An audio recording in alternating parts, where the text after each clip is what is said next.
नमस्कार, सवाल इंडिया का मैं आपका बहुत बहुत स्वागत है। मेरा नाम है अंकित त्यागी। इस वक्त आप एनडीटीवी के साथ हैं। सबसे पहले शुरुआत कर रहे हैं इस वक्त की बड़ी खबर से जो सुप्रीम कोर्ट से आ रही है। जो मनीष सिसोदिया की बेल को लेकर जो सुप्रीम कोर्ट के अंदर सुनवाई चल रही है, उसमें अहम दलीलें, सवाल जवाब इस वक्त सुप्रीम कोर्ट के अंदर हो रहे हैं। मनीष सिसोदिया आम आदमी पार्टी के वरिष्ठ नेता, दिल्ली के पूर्व मंत्री, पिछले 8 महीनों से जेल में हैं। उन्हें तथाकथित शराब घोटाले में उनके रोल के कारण, क्योंकि वो मिनिस्टर हैं, आबकारी मिनिस्टर थे पहले, उनको ईडी ने गिरफ्तार किया था। अब मनीष सिसोदिया की जमानत की जो याचिका है, उसमें सुनवाई के दौरान सुप्रीम कोर्ट ने ईडी से कई सख्त सवालों की बौछार लगा दी है। जस्टिस संजीव खन्ना ने पूछा है कि सरकारी गवाह के बयान पर कैसे भरोसा करेंगे। क्या एजेंसी ने सरकारी गवाह की सिसोदिया को घूस पर जो चर्चा है वो देखी थी? क्या ये बयान कानून में स्वीकार्य होगा? क्या ये कहीं सुनी बात नहीं है? जस्टिस खन्ना ने यह भी पूछा कि ये एक अनुमान है, सब कुछ सबूतों पर आधारित होना चाहिए, वरना जिरह में केस 2 मिनट में ही गिर जाएगा।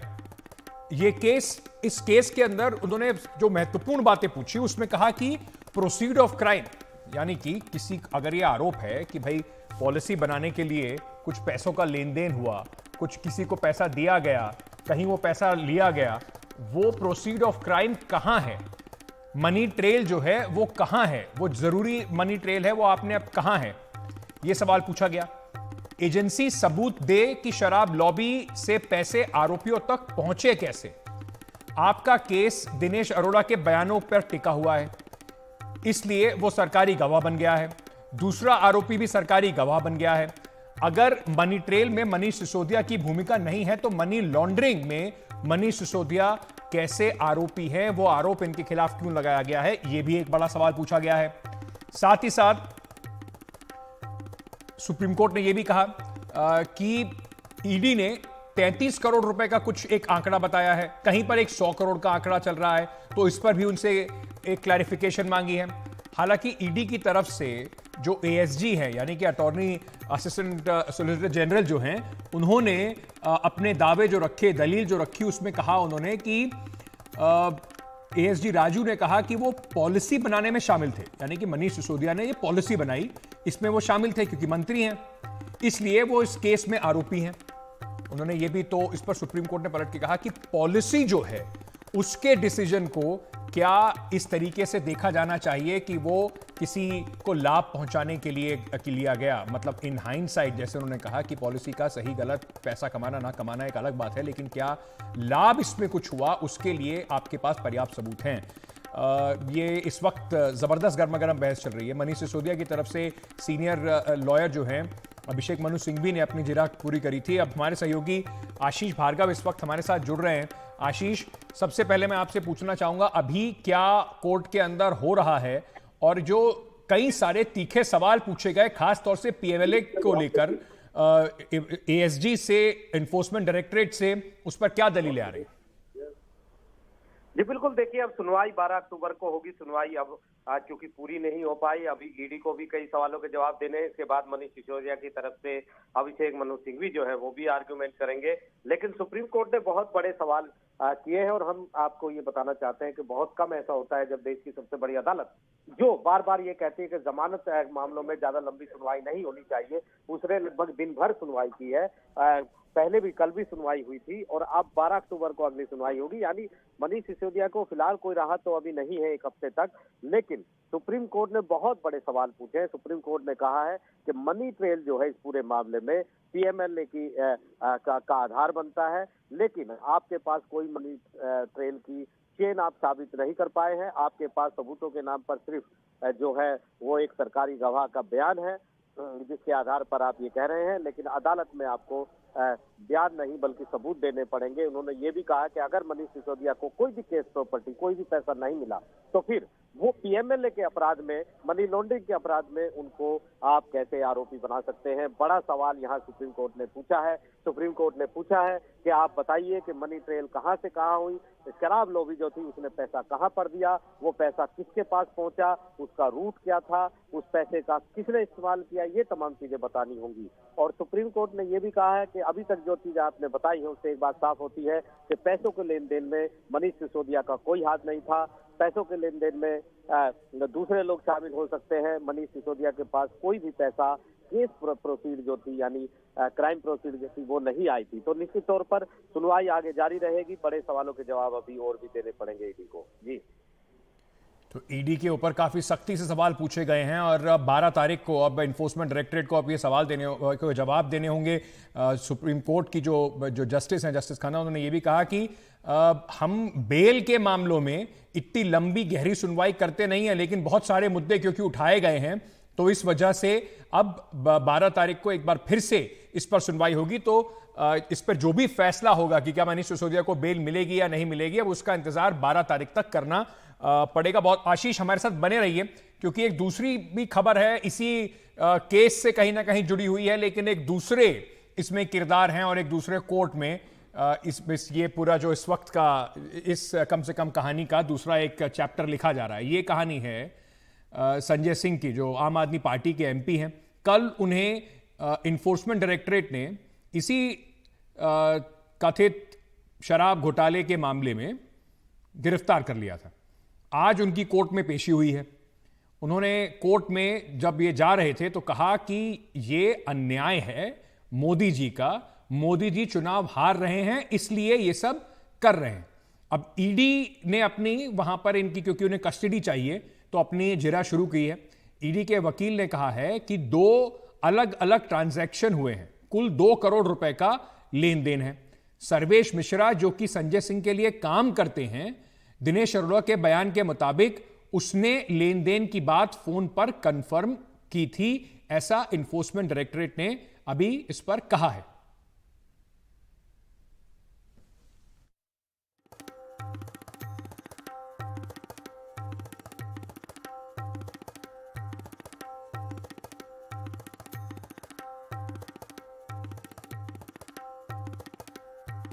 मोदी जी चुनाव हार रहे हैं इसलिए ये सब करा रहे हैं। संजय जी क्या कहना चाहेंगे? क्या लगता है क्यों?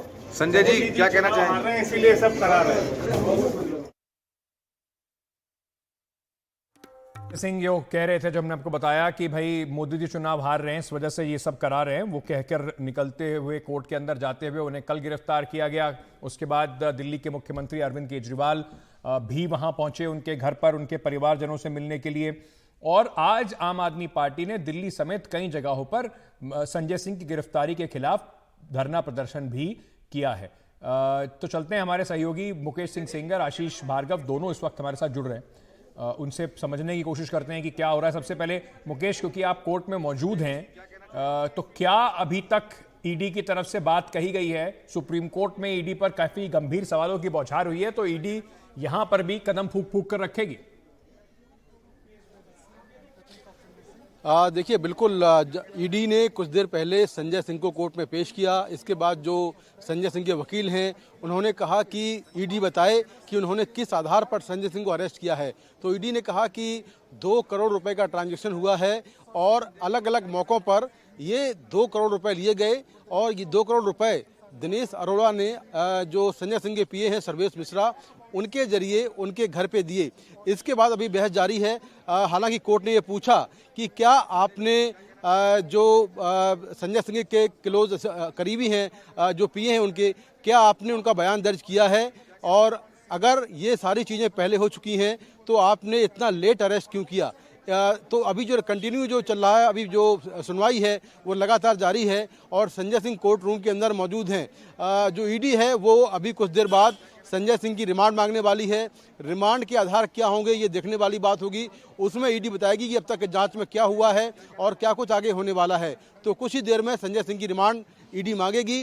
कोर्ट में लगातार सुनवाई चल रही है और संजय सिंह जो है कोर्ट रूम के अंदर ही हैं, उनके वकील हैं, दोनों पक्षों के वकील हैं और गर्मा गर्म बहस कोर्ट रूम के अंदर चल रही है।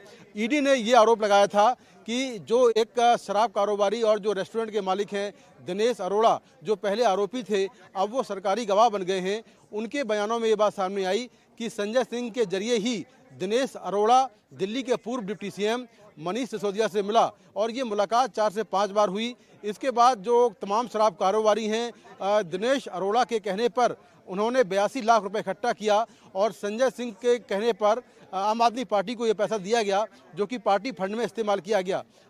ये भी एलिगेशन है कि जो शराब की जो दक्षिण लॉबी है शराब की, उसने जो 100 करोड़ रुपए दिए थे वो विजय नायर के थ्रू और दिनेश अरोड़ा के थ्रू आम आदमी पार्टी को आए। तो ये सारी बातें हैं और जो चार्जशीट पेश हुई है ईडी की और सीबीआई की, उस चार्जशीट में कम से कम 29 बार नाम है संजय सिंह का। हालांकि वो अब तक इस केस में आरोपी नहीं थे, लेकिन चूंकि अब ईडी ने उन्हें गिरफ्तार कर लिया है तो अब जो उनकी जो भूमिका है इस पूरे मामले में, उसको लेकर ईडी कोर्ट के सामने तमाम जो बातें हैं वो रख रही है और कोर्ट में सुनवाई जारी है। तो तमाम बातें इस वक्त ईडी रख रही है और इस पर सुनवाई इस वक्त जारी है।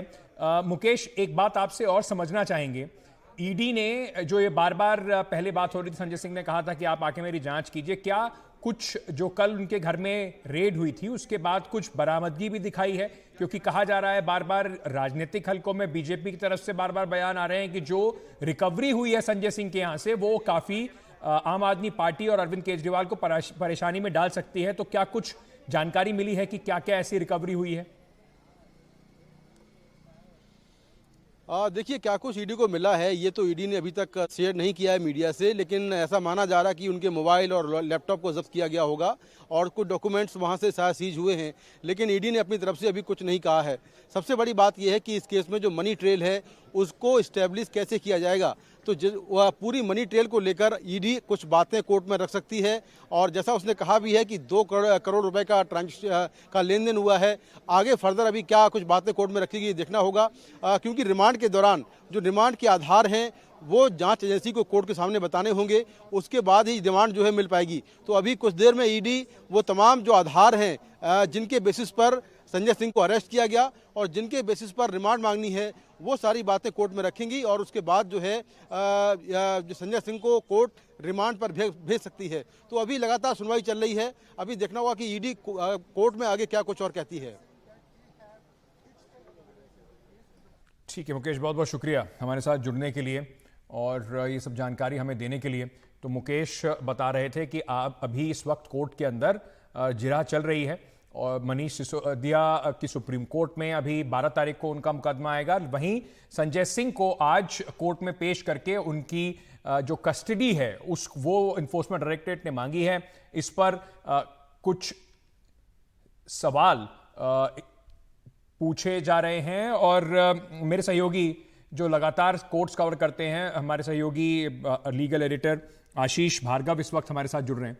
आशीष, मैं थोड़ा कॉन्टेक्स्ट अगर आप दर्शकों के लिए सेट कर पाएं, क्योंकि जो तथाकथित शराब का घोटाला है जिसमें मनीष सिसोदिया 8 महीने से जेल के अंदर हैं, कल संजय सिंह की गिरफ्तारी हुई, उनका भी इस वक्त पेशी चल रही है, वहां पे भी उनकी कस्टडी की डिमांड की जा रही है। लेकिन कुल मिलाकर जो एक बड़ी बात आज सामने आई मनीष सिसोदिया की हियरिंग में भी जो हमने सुनाई पड़ी, सुप्रीम कोर्ट ने जो सवाल पूछे उसमें था कि आप कम से कम proceed of crime, money trail, पैसा किसको मिला, कैसे मिला, वो तो कम से कम स्थापित कीजिए।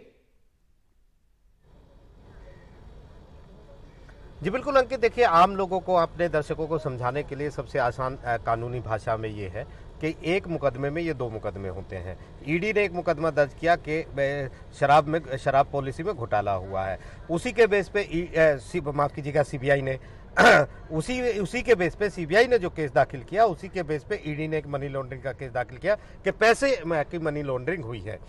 तो यहाँ पर सुप्रीम कोर्ट बड़े सवाल ईडी से पूछ रहा है। सुप्रीम कोर्ट ये कह रहा है कि आपके सारे जो बयान है पीएमएलए की धारा 3 के तहत जो आपने मनीष सिसोदिया को आरोपी बनाया है, ईडी ने तो बनाया है वो ठीक है, लेकिन सीबीआई ने तो बनाया, लेकिन ईडी ने जो आप मनी लॉन्ड्रिंग का आरोपी मनीष सिसोदिया को बनाया है वो किस आधार पर बनाया है? मनी ट्रेल आप बता नहीं पाए, ये आपके पास कोई सबूत नहीं है कि मनीष सिसोदिया के पास किसी भी तरीके से कोई पैसा आया, वो पॉलिसी बनाने में शामिल रहे, वो लोगों को मिलवाने में शामिल रहे। ये कॉन्स्पिरेसी का पार्ट तो हो सकता है, साजिश का पार्ट तो हो सकता है, लेकिन क्योंकि मनी लॉन्ड्रिंग है, पीएमएलए एक्ट वो एक अलग कानून है, इसलिए मनी लॉन्ड्रिंग के लिए आपको आरोपी बनाने के लिए साबित करना होगा कि प्रोसीड ऑफ क्राइम यानी पैसे का जो लेन देन हुआ, ट्रांजैक्शन हुआ, वो उसमें मनीष सिसोदिया शामिल थे। ऐसा कोई सबूत आपके पास नहीं है। आपके पास सबूतों के नाम पर सिर्फ जो दिनेश अरोड़ा के बयान है, जो एक सरकारी गवाह बन चुका है, उन्होंने ये भी कहा कि किसी भी तरीके से आप नहीं बता पा रहे हैं कि पैसा कहां से किसको कब मिला,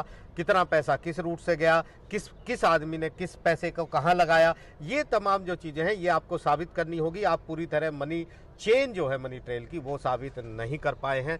ये बड़े सवाल यहाँ पर सुप्रीम कोर्ट पूछ रहा है कि जब पैसा मनीष सिसोदिया के पास नहीं आया तो वो पीएमएलए के मनी लॉन्ड्रिंग के आरोपी आप कैसे बना सकते हैं उनको? ये बड़ा सवाल सुप्रीम कोर्ट ने पूछा है। सुप्रीम कोर्ट ने ये भी पूछा है कि अगर लॉबी साउथ की थी तो वो गोवा पैसे देने क्यों गए, जैसा कि ईडी क्लेम कर रही है। ये भी पूछा है कि सीबीआई की चार्जशीट कह रही है 100 करोड़ का लेन देन हुआ, ईडी की जो शिकायत है उसमें 33 करोड़ का जिक्र है। ये पैसों के अलग अलग ट्रांजैक्शन की क्या बात है? ये तमाम चीजें बनकर सवालों की एक बौछार यहाँ पर इस सुप्रीम कोर्ट में जस्टिस संजीव खन्ना और जस्टिस एसवीएन भट्टी की बेंच ने ईडी पर की है। बड़े सवाल पूछे और कहा है ये बताना होगा कि मनीष सिसोदिया किस तरीके से आरोपी है। उन्होंने ये भी कहा कि किस पूरे मामले में देखा जाए तो सिर्फ और सिर्फ गवाहों के बयान है, ऐसे गवाह जो सरकारी गवाह बन गए हैं, ऐसे जो आरोपी थे जो पहले और सरकारी गवाह बन गए हैं, उनके बयानों पर ये पूरा केस आपका आधारित लगता है।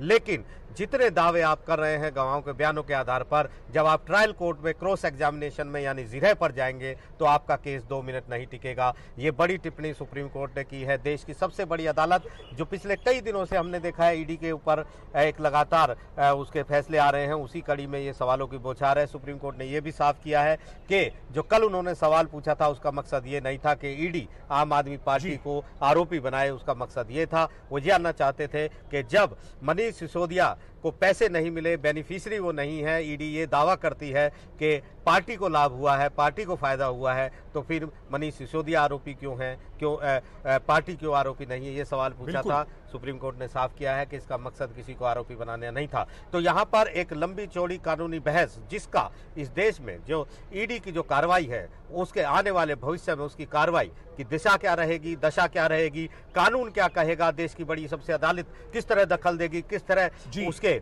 अधिकारों को, उसके जो 5 जजों के बेंच ने मदन लाल चौधरी केस में उसकी मोहर लगाई थी, उसको किस तरह से इंटरप्रेट करेगी, मौलिक अधिकारों को किस तरह से इसको आगे लाएगी। ये तमाम ऐसी चीजें हैं जो एक बार फिर एक बड़ी कानूनी आपराधिक कानून पर बहस शुरू हो गई है। जी, और जैसे आशीष कह रहे हैं, ये सिर्फ इसका असर जो है वो मनीष सिसोदिया के केस पे नहीं पड़ेगा, ईडी के लिए और किस तरीके से कार्रवाई आगे की जाएंगी उस पर भी एक बड़ी बात जरूर इससे निकल कर आएगी। सख्त सवाल पूछे गए हैं। घूम फिर कर बात यही है कि आप जो सबूत जो आप आरोप लगा रहे हैं, किसी के बयान के आधार पर उसको कोरैबोरेट करने के लिए आपके पास कोई सबूत है या नहीं?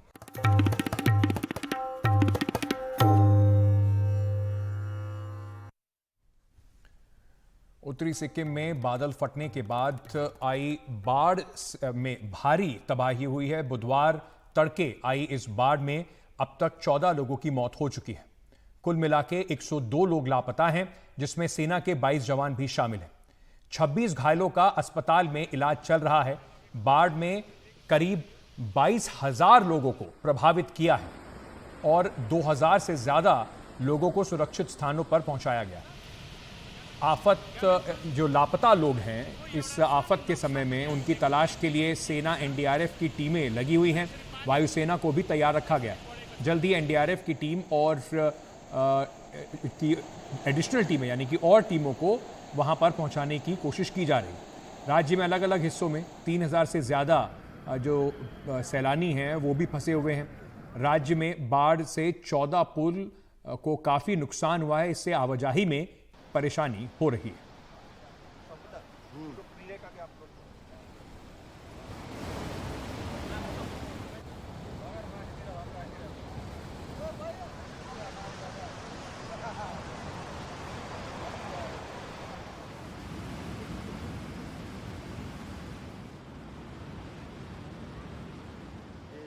बाजू लोग है के लेवल में छठ खाते हैं। तीस्ता नदी में अचानक बाढ़ आने से कई लोगों के घर नदी के पानी में बह गया है। हम जहां पे खड़े हैं यहाँ पे कभी घर होता था, आप देख सकते हैं ये घर का ऊपरी हिस्सा है, नीचे का हिस्सा नहीं है, और पूरी तरीके से जो घर का छत है वो नदी के पानी में बह गया है। और इस वक्त सिर्फ जो ईंटा का बनाया हुआ ढांचा है वो बचे हुए हैं यहाँ पे।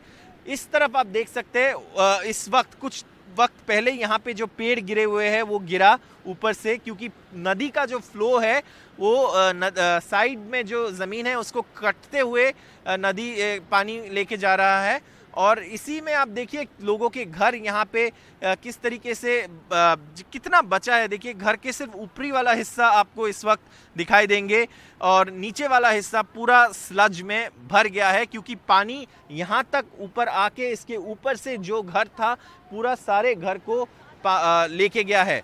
तो हमारे साथ जुड़ रहे हैं राम कुमार दोरजी जी, आपका घर ये वाला है। सर थोड़ा इस साइड आइए, बताइए कि आपका घर में क्या डैमेज आया है, कैसे, और कुछ अचानक कोई वार्निंग कुछ मिला था आप लोगों को? नहीं मिला, कुछ नहीं मिला। मिलने 15 मिनट बाद तब मिला था। उसके बाद हम लोग 15 मिनट के बाद तब रिवर देखा जैसे का तैसा था, नहीं बढ़ा था। उसके टाइम में 15 मिनट बाद में देखा पूरा पानी एक ही साथ में आ गया। उस टाइम में हम लोग आदमी सिर्फ भागने के लिए मिला, सामान कुछ भी नहीं निकलना पाया, सब बह गया, सब बह के गया। नीचे का पूरा हिस्सा में मलबा आ गया है। मैं आपको दिखाना चाहता हूँ, ये है बहती हुई तीस्ता नदी जो इस वक्त बाढ़ के बाद भी काफ़ी पानी है नदी में।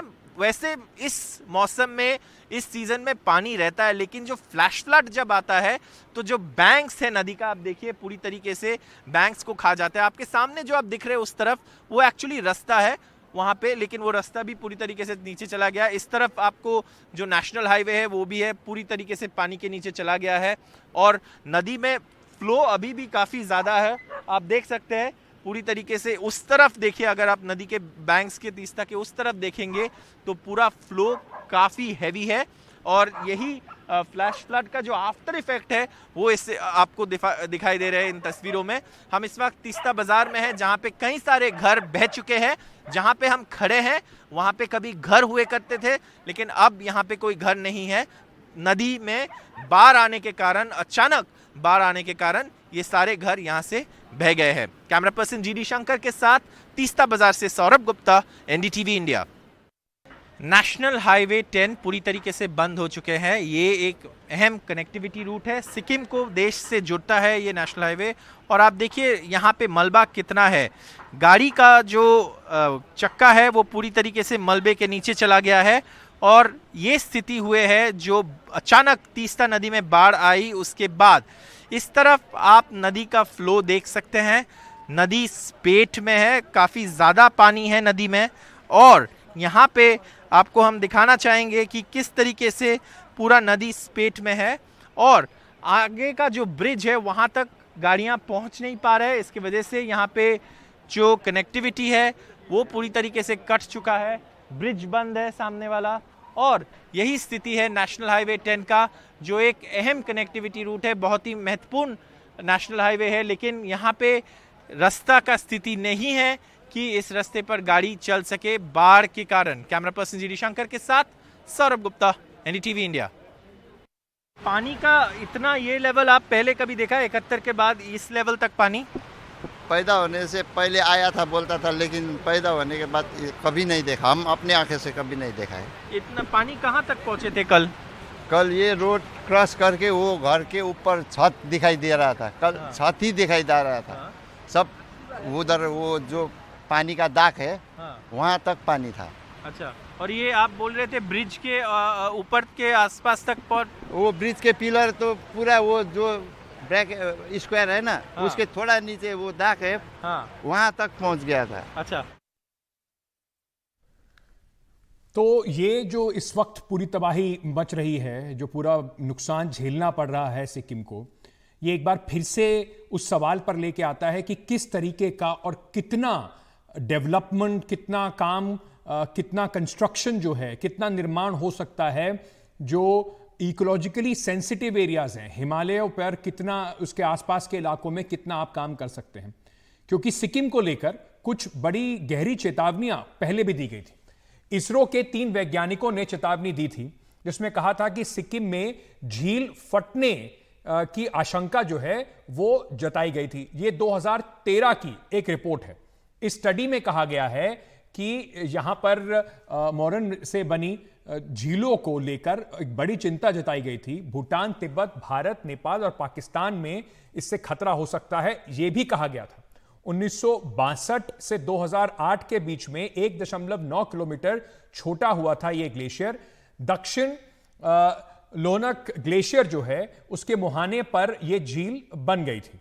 रिपोर्ट के मुताबिक बादल फटने की आशंका 42% तक जताई गई थी। उसके बाद क्या किया गया, क्या नहीं किया गया, इस पर सवाल है। साथ ही साथ सिक्किम में कई जगह पर जिस तरीके से तीस्ता नदी पर बांध बनाकर बिजली परियोजनाएं बनाई जा रही हैं, उसको लेकर भी कई सवाल उठाए जा रहे थे। पर्यावरणविद इस पर लगातार विरोध भी कर रहे थे, क्योंकि इस बार भी जो घटना हुई है वो एक हाइड्रो पावर प्लांट जो है वो पूरी तरीके से उसका बना जो डैम ध्वस्त हुआ है, उसके बाद पानी और भी तेजी से आया और उससे इतना बड़ा नुकसान हुआ है।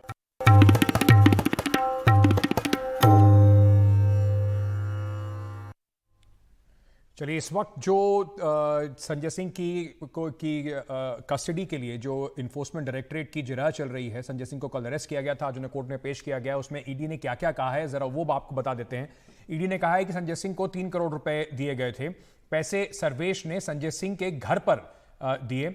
2 बार 1-1 करोड़ रुपए दिए गए। 1 करोड़ ईडी जो इंडो स्पिरिट जो है उसके ऑफिस से लेकर दिए गए।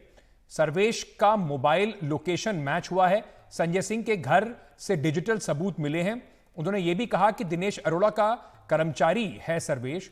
दिनेश अरोड़ा आरोपी है जो अब सरकारी गवाह बन गया है। वहीं कोर्ट ने संजय सिंह के जो वकील हैं उन्होंने कहा कि दिनेश अरोड़ा की विश्वसनीयता सवालों के घेरे में है। इन्फोर्समेंट डायरेक्टरेट ने खुद माना है कि कभी संजय सिंह को समन नहीं किया गया, फिर एक दिन में यह सब कैसे हुआ, सर्च से गिरफ्तारी तक, यह सवाल उन्होंने उठाया है। मुकेश हमारे सहयोगी इस वक्त हमारे साथ जुड़े हुए हैं। मुकेश, 7 दिन की कस्टडी ईडी ने मांगी है, इस पर अभी बहस चल रही है, लेकिन कम से कम इन्फोर्समेंट डायरेक्टरेट इस वक्त यह कहता हुआ कि उनके पास इस केस में पुख्ता सबूत हैं कि 3 करोड़ रुपए का लेन देन हुआ है। देखिए, बिल्कुल जो संजय सिंह के मामले को लेकर लगातार कोर्ट में जो सुनवाई है वो जारी है। गर्मा गर्म बहस दोनों जो पक्ष हैं उनकी तरफ से हो रही है। ईडी ने कोर्ट में कहा कि संजय सिंह को 3 करोड़ रुपए मिले। 2 बार 1-1 करोड़ रुपए उनके घर पर दिए गए और ये पैसे सर्वेश मिश्रा ने लिए, जबकि एक बार जो समीर महेंद्रू जो इस केस में आरोपी हैं, जिनकी कंपनी के नाम है इंडो स्पिरिट के ऑफिस से 1 करोड़ रुपए खुद दिनेश अरोड़ा लेकर संजय सिंह के घर पहुंचे। ईडी ने यह भी कहा कि संजय सिंह के पास जो मोबाइल मिला है और जो डिजिटल डेटा मिला है उससे संजय सिंह को कन्फर्म करवाना है। यह भी कहा कि जो 3 और लोग हैं इस मामले में, 3 लोगों को पूछताछ के लिए बुलाया गया है और उनका सामना संजय सिंह से कराया जाएगा, यानी उनके सामने बिठाकर संजय सिंह से पूछताछ होगी। तो ईडी लगातार अपनी दलीलें दे रही है, लेकिन कोर्ट भी सवाल खड़े कर रहा है कि आखिर आपने संजय सिंह को पहले सम्मन क्यों नहीं किया था और अचानक एक दिन में आपने सम्मन से लेकर गिरफ्तारी जो है वो क्यों की। दूसरा सवाल ये पूछा है कि अगर आपके पास पहले से इतने सबूत थे तो आपने पहले संजय सिंह को अरेस्ट क्यों नहीं किया। तो लगातार कोर्ट में ये जो दलीलें हैं ये दोनों पक्षों की तरफ से हो रही हैं। अब देखना होगा कि दोनों पक्षों को सुनने के बाद कोर्ट संजय सिंह को कितने दिन की रिमांड पर भेजता है या फिर ईडी के रिमांड पर नहीं भेजता है, तो ये कुछ देर में साफ होगा। लेकिन लगातार जो ईडी है वो अपनी दलीलें रख रही है। वहीं संजय सिंह की तरफ से कहा गया कि दिनेश अरोड़ा इनका स्टार गवाह है, जिनको ये कहीं भी इस्तेमाल कर लेते हैं और उसकी गवाही के बेसिस पर उनको फंसाने का जो खेल है वो खेला गया है। तो ये संजय सिंह ने आरोप ईडी पर लगाया है कोर्ट के अंदर। अभी सुनवाई जारी है और आगे सुनवाई में और क्या कुछ होता है ये हमें देखना होगा। बहुत बहुत शुक्रिया हमारे साथ जुड़ने के लिए मुकेश, और ये जानकारी हमारे साथ साझा करने के लिए।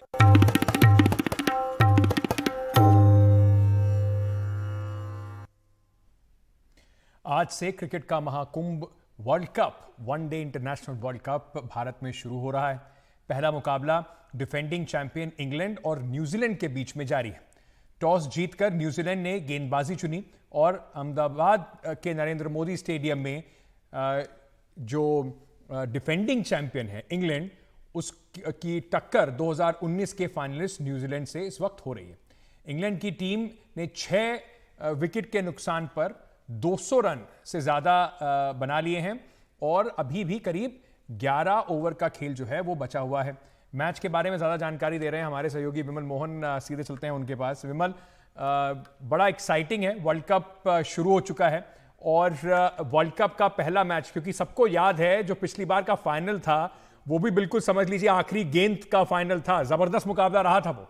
102 ओवर हुआ था, 50-50 ओवर होने के बाद एक ओवर और हुआ। और जैसे आप कह रहे हैं कि फैंस और जर्नलिस्ट जो लोग हैं, हमारे जहन में वो मतलब वो जो लास्ट इमेज था, सर पर हाथ रखकर बैठे हुए थे केन विलियमसन, और लोग जो इंडियन फैंस हैं उनके कंपैरिजन, जो कैप्टनसी, उनकी कप्तानी की तुलना महेंद्र सिंह धोनी से कर रहे थे, कैप्टन कूल कह रहे थे, वो सब बातें हमारे जहन में। लेकिन अब जो नया वर्ल्ड कप शुरू हुआ है, हम सबके जहन में ये भी बात है कि क्या ये टीमें जब जाती हैं, 6-6, 7-7 प्लेयर उसी वर्ल्ड कप से यहाँ पे खेल रहे हैं, क्या इनके जहन में वो बात होती है?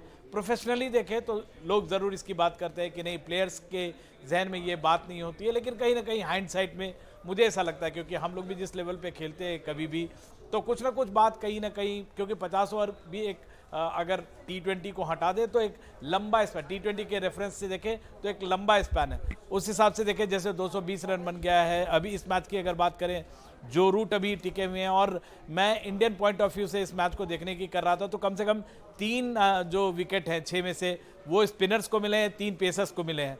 तो जो 14 तारीख को जो मैच होगा इंडिया पाकिस्तान का, वहाँ पे अश्विन और कुलदीप अगर टीम में दोनों अगर होते हैं तो जाहिर तौर पे इंडिया के लिए प्लीजिंग साइट है। और क्या पूरे वर्ल्ड कप में यही पिच रहेगी, इसी तरह के पिच रहेगी जहाँ पे गेंदबाजों और बल्लेबाजों दोनों को मिलेगा? जो कि आईसीसी ने एक निर्देश दिया था वर्ल्ड कप शुरू होने से पहले कि पिच पे ग्रास को थोड़ा रखें, जो आउटफील्ड है वहाँ पे ड्यू फैक्टर को कम करें, न्यूट्रलाइज करें, ताकि सिर्फ बल्लेबाजी का खेल 350-400 का स्कोर ना बने।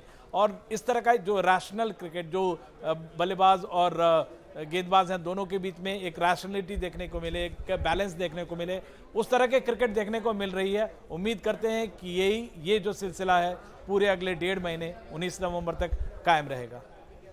बिल्कुल उम्मीद करते हैं कि क्रिकेट का मुकाबला बहुत ज़बरदस्त हो। लेकिन देखिए विमल, सबसे बड़ी उम्मीद इसी बात की है कि भारत जीते। बाकी कितना भी अच्छा मुकाबला होता रहे उस सब की तारीफ हम जरूर कर देंगे, लेकिन उम्मीद इसी बात की लगाए हुए हैं कि जीत जो है, वर्ल्ड कप जो है, वो भारत के पास ही रहना चाहिए, भारत के पास ही आना चाहिए। बहुत बहुत शुक्रिया विमल हमारे साथ जुड़ने के लिए और ये जानकारी हमें देने के लिए।